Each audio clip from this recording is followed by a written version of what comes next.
warga DKI Jakarta, Hari AIDS Sedunia yang diperingati setiap tanggal 1 Desember bukan hanya menjadi simbol solidaritas terhadap orang yang hidup dengan HIV atau biasa disebut ODIF, tetapi juga merupakan momen yang bersama bagi seluruh elemen keterlibatan pentahelix yang di dalamnya ada pemerintah, akademisi, dunia usaha, media, dan juga masyarakat untuk meningkatkan kepedulian dan memperkuat komitmen dalam mendukung strategi nasional penanggulangan HIV dan AIDS, dan juga terutama mempercepat upaya akhir epidemi AIDS tahun 2030. Nah, tema Hari AIDS Sedunia tahun 2025 yaitu kita akan mengambil terkait dengan bersama hadapi perubahan, jaga keberlanjutan layanan HIV. Nah, ini juga kita perlu mengetahui hal ini untuk dapat memperkuat ya kolaborasi dan komitmen kita serta mendorong transformasi dalam upaya penanggulangan HIV/AIDS. Semua pihak menyerupakan bersama hadapi perubahan dan kontribusi keberlanjutan untuk mengeliminasi stigma dan diskriminasi serta mencegah adanya infeksi HIV. Nah, saat ini ya kita bersama saya Debbie dari Yayasan Kreativitas Peduli Aksi Positif ya, atau kita sebut Yayasan KPAP Jakarta, dan saat ini kita bersama ada dua narasumber. Nah, mungkin bisa dijelaskan ya dua narasumber kita ini siapa saja? Ya, Assalamualaikum warahmatullahi wabarakatuh. Nama saya Salma, saya WPA dari Jakarta Pusat, khususnya di Kecamatan Menteng. Oke. Ya. Kalau Kak? Assalamualaikum warahmatullahi wabarakatuh. Perkenalkan, nama saya Nurdianto, biasa dikenal Antonio. Saat ini saya bekerja di Yayasan Pelita Ilmu sebagai pendukung sebaya teman-teman ODIF, khususnya di pelayanan di Puskesmas Menteng Jakarta.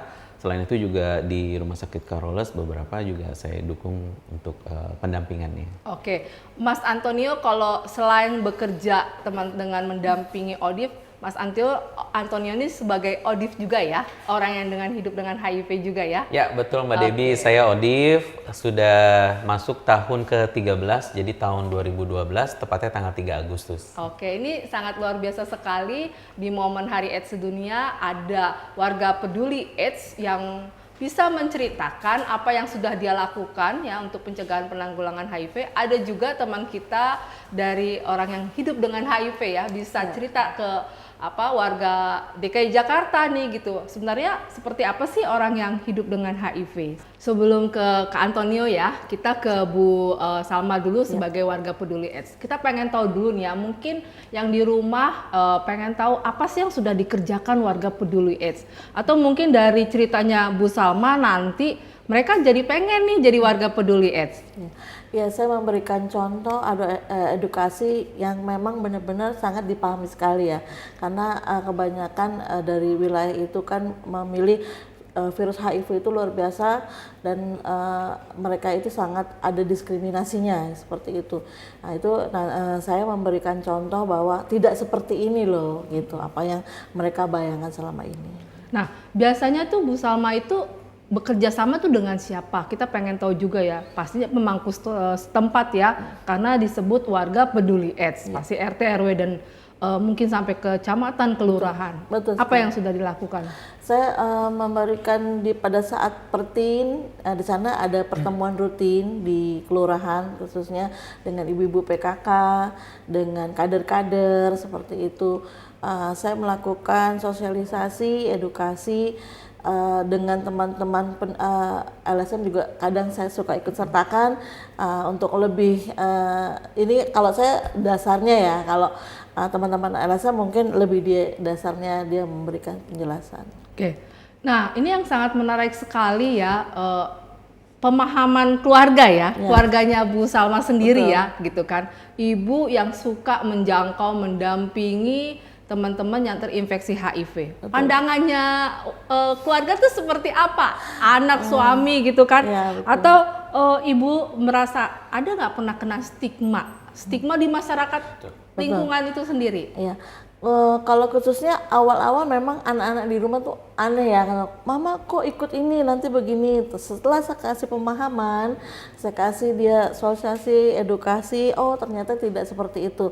Nah, diskriminasi itu ada di wilayah setempat sih sebenarnya, kok mau-mauan gitu kan, ada di bagian itu gitu kan, padahal itu sangat berbahaya sekali gitu. Tapi tetap saya tidak sampai di situ, saya memberikan edukasi semuanya bahwa tidak seperti apa yang mereka bayangkan. Oke, nah kita mau ke sisi Kak Antonio nih ya. Bisa cerita nggak sih, tadi ya cerita sudah 13 tahun terinfeksi HIV seperti itu.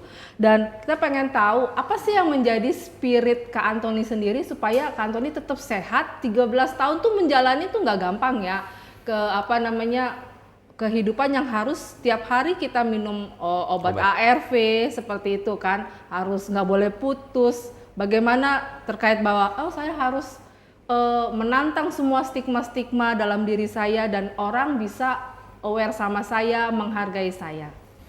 Oke, baik Mbak Debbie. Jadi memang saya tahun ini masuk tahun ke-13 saya. Jadi saya memang dari tahun 2012 sudah terdiagnosa HIV positif. Ketika saya mau memberanikan diri untuk coming out di publik juga saya butuh proses, butuh waktu gitu kan. Karena banyak faktor yang harus saya perhatikan gitu kan. Bagaimana nanti keluarga gitu kan, terus tetangga gitu kan. Kurang lebih saya 3 bulan untuk bisa merenung, bisa menyikapi terkait dengan kondisi saya waktu itu. Ketika saya sudah bisa berproses dan saya bisa menerima kondisi saya, akhirnya saya sampaikan kepada kedua orang tua saya gitu. Jadi alhamdulillahnya orang tua bisa menerima dan saya memberikan informasi bahwa virus HIV itu nggak seserem seperti yang masyarakat bayangkan gitu kan, bahwa tinggal satu rumah, makan bersama, satu kamar mandi, alat makan bersama, kemudian juga bersentuhan, bersalaman, pelukan, itu tidak masalah. Virus HIV itu tidak mudah untuk ditularkan. Jadi penularannya hanya dari hubungan seksual yang berisiko ya, gitu. Jadi spirit dan semangat saya muncul karena pada waktu tahun 2012 itu masih banyak sekali masyarakat dan teman-teman komunitas saya khususnya yang masih belum mengerti dan paham. Jadi waktu itu case-nya banyak ditemukan, kasus AIDS-nya masih cukup lumayan tinggi. Jadi sudah masuk ke stadium AIDS. Jadi yang badannya sudah mulai kurus, kemudian banyak infeksi-infeksi oportunistik, batuk, kemudian terjadi penurunan berat badan yang drastis. Sehingga stigma-stigma di masyarakat itu mereka pasti sudah, pasti sakit ini gitu kan. Nah jadi disitulah saya mulai tumbuh untuk bagaimana ya caranya supaya teman-teman aware. Kalau mereka punya faktor risiko, segera lakukan tes sedini mungkin. Tidak perlu takut, tidak perlu khawatir, segera tes. Dan pastinya 13 tahun seperti yang Mbak Debbie sampaikan, itu bukan hal yang mudah. Saya hidup dengan HIV, harus setiap hari konsumsi obat. Kebetulan memang hidup saya dedikasikan untuk memberikan support dan semangat kepada teman-teman ODIF yang ada khususnya di Jakarta dan seluruh Indonesia untuk memberikan semangat dan motivasi. Di tahun ke-3 kalau nggak salah saya juga sempat down waktu itu untuk mau memutuskan stop obat gitu. Ketika saya mau stop obat karena saya mendampingi pasien jadi langsung berhadapan dengan pasien langsung, saya tanyakan, kamu kenapa kok sekarang kondisi tubuhnya semakin menurun gitu kan? Saya putus obat Kak, sudah selama setahun. Niat hati mau berhenti ketika mendampingi pasien, Antoni, tanpa kamu harus berhenti, di depan kamu sudah ada yang kamu dampingi, kondisi tubuhnya kalau tidak konsumsi obat akan seperti ini. Nah, jadi saya berpikir di situ gitu kan, daripada saya mengalami, ya sudah, saya harus memang continue minum obatnya. Gitu sih Mbak Dewi. Oke, nah biasanya masyarakat akan bertanya apa sih ciri-ciri atau gejala-gejala orang yang hidup dengan HIV seperti apa, dan langsung tanda kutipnya pasti akan meninggal gitu kan. Nah itu supaya menghilangkan stigma itu karena kita harus menggalang yang namanya mengeliminasi stigma. Kak Antoni sebagai ODIF-nya sendiri. Ya, kebanyakan gini, persepsi di masyarakat yang ada gitu. Jadi gejala-gejala itu muncul ketika memang dia sudah masuk ke dalam fase asthma. Kalau masih tahapan awal, ketika dia berhubungan seksual baru 1, 2, 3 bulan, itu belum ada tanda gejala. Biasanya gejala itu muncul setelah 3 tahun sampai dengan 10 tahun jangka waktunya. Kalau memang mereka misalkan melakukan hubungan beresiko, nah baru tuh di tahun ketiga, keempat, kelima baru muncul beberapa gejala. Seperti misalkan diare kronis biasanya yang banyak ditemukan, tipes berulang, sistem imun menurun. Nah ini teman-teman harus perhatikan. Kalau misalkan kok saya sepertinya mudah lelah ya, saya mudah capek ya gitu. Nah ini wajib diperhitungkan gitu, dan ternyata tidak hanya dari teman-teman komunitas juga, ibu rumah tangga nih Mbak Debbie yang paling penting. Emang sekarang angkanya ibu rumah tangga yang hanya di rumah ya? Yang hanya di rumah, notabene mereka, nah ini pentingnya warga peduli AIDS gitu gitu kan. Jadi Bu Salma memberikan edukasi kepada masyarakat, tidak hanya kelompok-kelompok komunitas tertentu yang memang mempunyai faktor risiko tinggi, tetapi ibu rumah tangga nih yang merasa dia baik-baik aja gitu, padahal ternyata suaminya jajan di luar gitu kan, seperti itu.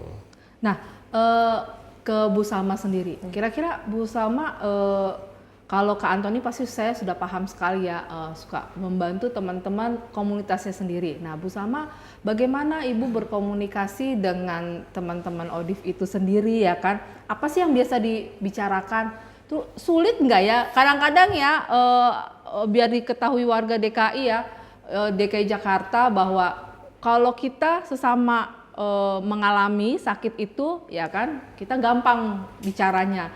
Ini belum tentu, emang Bu Salma orang yang HIV, kadang ada hal-hal seperti itu ya.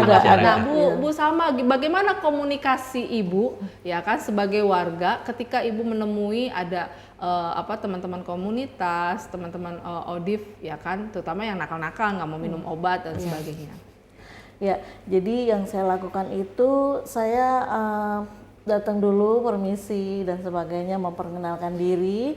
Nah, saya tidak langsung to the point gitu, jadi saya tanya keadaan kabar hari ini gitu kan, terus nanti mohon maaf baru saya dari sini gitu. Dan kalau misalkan beliau menanyakan, kok Ibu tahu data saya dari mana gitu, nah nanti saya akan menjelaskan bahwa dari layanan memberikan suatu tugas ke saya, dan ini juga saya silent gitu, segala macamnya saya akan tutupi. Jikalau memang bersedia untuk saya dampingi, silakan hubungi saya. Apabila tidak, ya mohon datang ke layanan untuk mengakses kembali gitu. Untuk pengambilan obatnya gitu. Oke. Nah, kalau menurut Bu Salma dan Kak Antonio ya, kira-kira ya sebenarnya ODIF itu perlu nggak sih sebenarnya ada butuh bantuan, baik mungkin bukan hanya bantuan nutrisi dan sebagainya, atau bantuan secara kesehatan atau seperti apa? Dari sisi Kak Antoni dari sisi seorang ODIF-nya, Ibu sebagai warga atau masyarakatnya. Ya. Kalau saya alhamdulillah saya sudah menurunkan sembako, memberikan sembako. Yang pertama 200 sembako. Jadi saya kasih ke warga teman-teman DKI bisa kejar Bu Salma ya, bisa dapetin ya. Saya juga langsung saya nge-link ke teman-teman yang berpositif atau teman-teman LSM yang membutuhkan, siapa yang tidak jadi saya alhamdulillah sudah bekerja sama dengan salah satu media yang membantu saya untuk memberikan bantuan sembako. Yang pertama 200, yang kedua 150, dan baru kemarin di bulan Agustus lalu itu 100 sembako gitu, dan alhamdulillah terrealisasi semuanya. Teman-teman dari situ langsung, Bu, kalau ada kita mau lagi gitu. Oke, siap, nanti saya hubungi gitu kan. Cuma kan kita nggak bisa ya bantuan itu setiap bulan ya kan, ada step-stepnya dan ada waktu dan jangannya. Terus dari pihak media, oke Bu, nanti berkabar aja, berproposal aja lagi gitu. Oke. Nah, Kak Antonio sendiri bagaimana membuat ODIF itu menjadi ODIF yang mandiri? Berdaya, mandiri ya Mbak Debbie ya. Ya, saya di Yayasan Pelita Ilmu kita punya kurang lebih 100 pendukung sebaya Mbak Debbie. Jadi Untuk warga DKI Jakarta khususnya di seluruh puskesmas kecamatan itu ada peer support pendamping, teman-teman pendamping di setiap layanan. Nah, buat warga DKI tidak perlu takut, tidak perlu khawatir kalau mau cari pendamping, itu di sana kita sudah ada tuh Mbak pendamping-pendamping di setiap puskesmas kecamatan. Jadi memberikan motivasi, kemudian sharing, dukungan psikososial, bagaimana supaya mereka yang baru terdiagnosa positif tidak merasa sendiri. Nah, terkait dengan bantuan-bantuan yang tadi Mbak Debbie sampaikan, kami juga bekerja sama dengan Kemensos. Beberapa kali kita juga ada program-program bantuan dan tentunya ini memang cukup selektif gitu kan, dalam artian dari teman-teman pendukung sebaya juga melihat nih kira-kira siapa ya yang membutuhkan, prioritasnya siapa. Dan memang kita tidak bisa terus-terusan tentunya Mbak Debbie, pastikan kita mengedukasi ya Bu Salma gitu kan, jadi mereka tidak ketergantungan gitu kan. Nah ini ada bantuan dimanfaatkan tapi tidak mengharap setiap bulan pasti ada gitu loh. Jadi teman-teman juga harus ya ketika kondisinya sudah sehat, di luar dari itu jadi mereka bisa berdaya, kemudian datang ke layanan. Ketika dalam kondisi sakit bisa kontak teman-teman pendukung sebayanya gitu kan. Jadi tidak perlu takut, tidak perlu khawatir. Ada kurang lebih 100 pendukung sebaya di seluruh puskesmas kecamatan di DKI Jakarta. Nah, kalau ke Antoni sendiri, kalau nemuin teman orang yang hidup dengan HIV, nakalnya dalam arti susah dikasih tahu, susah dibilangin gitu kan, bolak-balik nggak mau minum ARV-nya putus nyambung dan sebagainya gitu. Atau untuk teman-teman yang tahu nih bahwa dia punya kondisi rentan untuk bisa terinfeksi HIV gitu. Mungkin nanti warga DKI bisa tahu nih strategi apa yang mau disampaikan.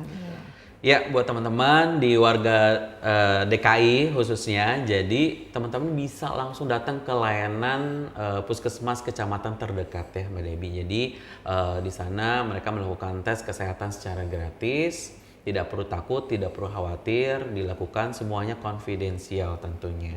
Ya, ada pendukungan teman-teman pendukung sebaya di sana. Jadi stigma dan diskriminasi saat ini untuk para petugas pelayanan kesehatan kita juga sudah mengedukasi tentunya ya itu tadi seperti yang Mbak Debbie sampaikan, nol stigma diskriminasi kepada teman-teman ODIF. Jadi mereka nyaman datang ke layanan. Kemudian terkait dengan kepatuhan, minum obat bolong-bolong. Pastinya 1, 2 mungkin beberapa teman-teman ada seperti yang saya sampaikan, kondisi saya juga sama gitu kan, saya bosen nih minum obat di tahun ketiga. Ya mungkin saya sudah sampai berbusa-busa gitu ya gitu, Kak ayo dong minum obat, Kak datang dong gitu kan. Ya udah nanti kalau kita, yang penting kan kita sebagai pendamping hanya memberikan motivasi dan semangat kepada mereka. Yang merasakan kondisinya kan tubuh mereka Mbak. Ketika nanti dia jatuh sakit pasti dia akan kontak teman pendukungnya atau dia pasti akan datang ke layanan gitu. Nah apalagi sekarang di DKI Jakarta sudah ada program Catin ya Mbak Debbie ya. Jadi calon pengantin semuanya wajib diperiksakan tes HIV, hepatitis dan sifilisnya triple eliminasi.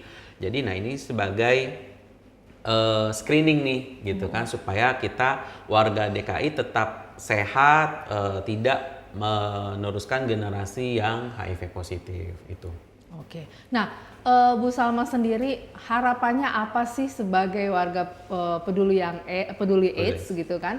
Lalu gimana caranya nih, mungkin ada warga-warga yang dengar talk show kita ini ya bisa, saya pengen nih kayak Bu Salma, saya jadi punya jiwa. Jadi nggak perlu takut ya Mbak Dewi ya. Iya. Jadi mau terjun langsung seperti gimana Bu Salma? Ya dengan adanya seperti ini saya akan lebih maju lagi memberikan pemahaman untuk teman-teman di luar sana yang memang belum paham mengenai virus tersebut.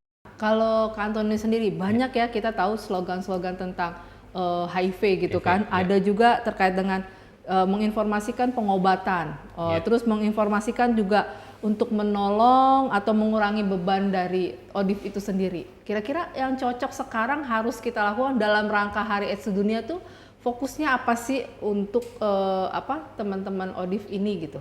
Ya, karena kan memang target pemerintah ending AIDS 2030 ya Mbak ya. Diharapkan tidak ada lagi tuh ditemukan seperti di tahun 2012 ketika saya awal itu banyak sekali yang memang mereka ketika sudah ketahuan sudah kondisinya sudah drop gitu. Pengennya dari mereka masih dalam kondisi sehat sehingga mereka tetap bisa beraktivitas gitu.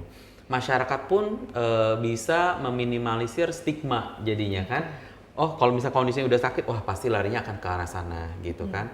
Jadi seminimal mungkin teman-teman yang punya faktor risiko segera lakukan tes, minum obat secara teratur, datang ke pusat-pusat pelayanan yang ada di DKI Jakarta. Tentunya stigma diskriminasi kita sudah lakukan baik kepada ODIF-nya sendiri supaya dia bisa acceptance, menerima kondisi dirinya bahwa dia ODIF dan mau berlanjut tidak terus terpuruk dengan kondisi yang dialami.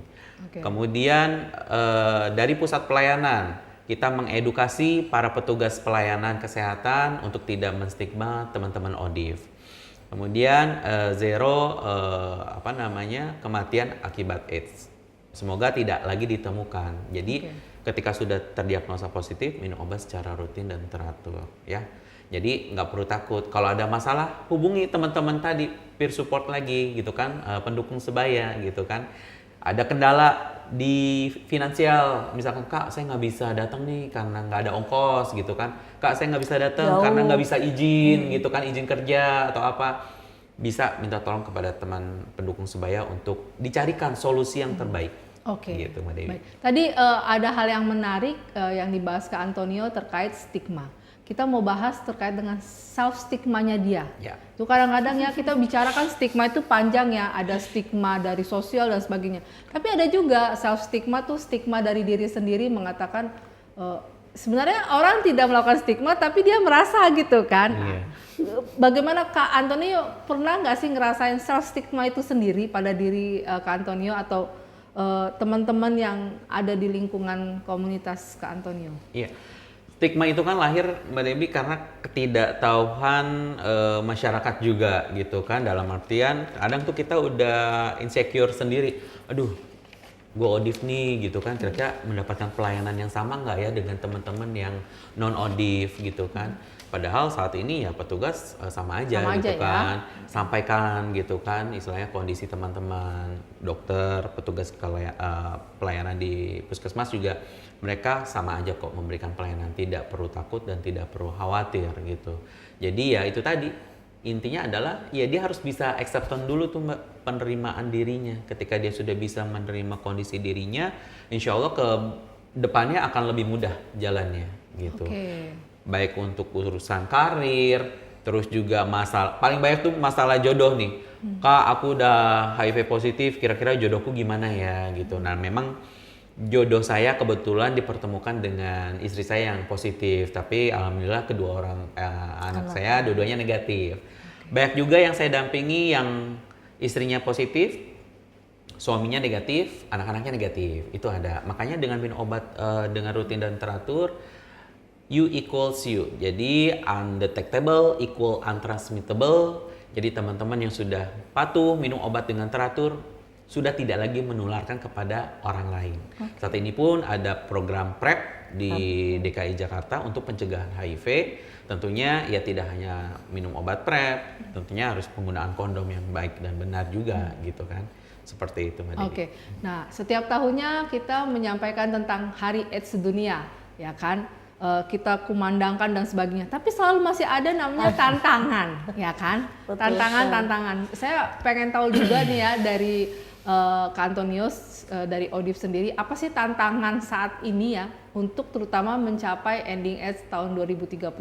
Dan Bu Salma juga nih, apa tantangan sebagai warga peduli AIDS? Kak Antonius dulu. Oh, aku dulu. Ya, tentunya tantangan-tantangan itu akan terus ada ya, Mbak Deb. Jadi kita terus memberikan informasi seperti lewat podcast seperti ini. Kemudian bagaimana kita bisa menyasar generasi-generasi milenial, generasi-generasi Gen Z gitu kan, teman-teman. Wah, lihat bisa follow Instagram Saya Berani ataupun Tanya Marlo, Equals ID Indonesia ya. Jadi mereka banyak sekali informasi yang teman-teman bisa baca di sana gitu kan. Mungkin kalau nggak suka baca ya bisa mendengarkan lewat podcast, pembicaraan gitu kan. Jadi terpapar informasi, tidak perlu takut, tidak perlu khawatir. Sekarang sangat mudah kok informasinya, cukup banyak informasi yang diberikan. Beda case dengan tahun-tahun sebelumnya, Ya, mungkin betul. tidak terlalu banyak gitu kan. Kalau Oke, sekarang sudah mungkin cukup. kalau misalnya takut ini benar atau tidak, bisa Ya. langsung datang ya. Betul, tanyakan langsung. Biasanya kan kalau udah puskesmas mendekat kecamatan ya. di puskesmas kecamatan, isu-isu menjelang AIDS ini kadang wah hati-hati jarum suntik ada jarum misalkan atau dari tusuk gigi yang bisa menularkan. Nah, itu kan hoax ya. Berita-berita yang salah yang menyebar di masyarakat. Nah, ini perlu diluruskan. Makanan kaleng dari Cina bisa menularkan. Nah, ini salah gitu kan. Gitu. Itu harus diluruskan gitu. Oke, jadi edukasi terus-menerus ya Betul. supaya tantangan kita ini semakin Bisa ini ya semua semakin tercapai. Dari warga peduli AIDS sendiri, Iya, kalau untuk warga peduli itu tetap masih memberikan edukasi, pemahaman, dan memberikan KIE gitu kan. Komunikasi, komunikasi, informasi, edukasi ya. ha. Biar mereka membaca, ya ibu-ibu kan kadang suka males ya gitu kan. Coba kita sambil kita lihat gambarnya kan di situ ada ciri-cirinya dan sebagainya.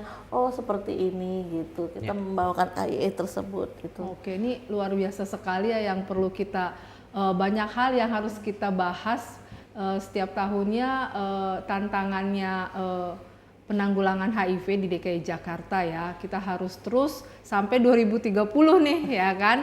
Bagaimana menjadi Targetnya, endingnya Ending seperti AIDS. itu. Oke, terima kasih teman-teman nih informasi yang luar biasa sekali ya. Semoga nanti buat warga DKI Jakarta ya banyak hal yang bisa didapatkan.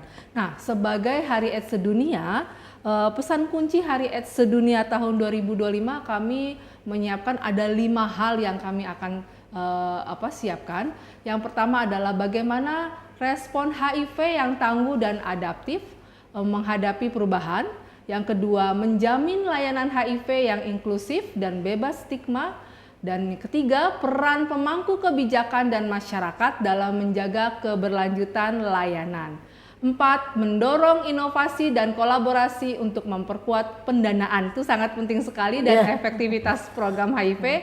Yang kelima nih, semuanya kita harus bersama wujudkan Indonesia tanpa AIDS tahun 2030. Mari memperkuat solidaritas, kolaborasi lintas sektor, dan partisipasi masyarakat untuk mewujudkan Jakarta kota global dan berbudaya tanpa stigma dan diskriminasi.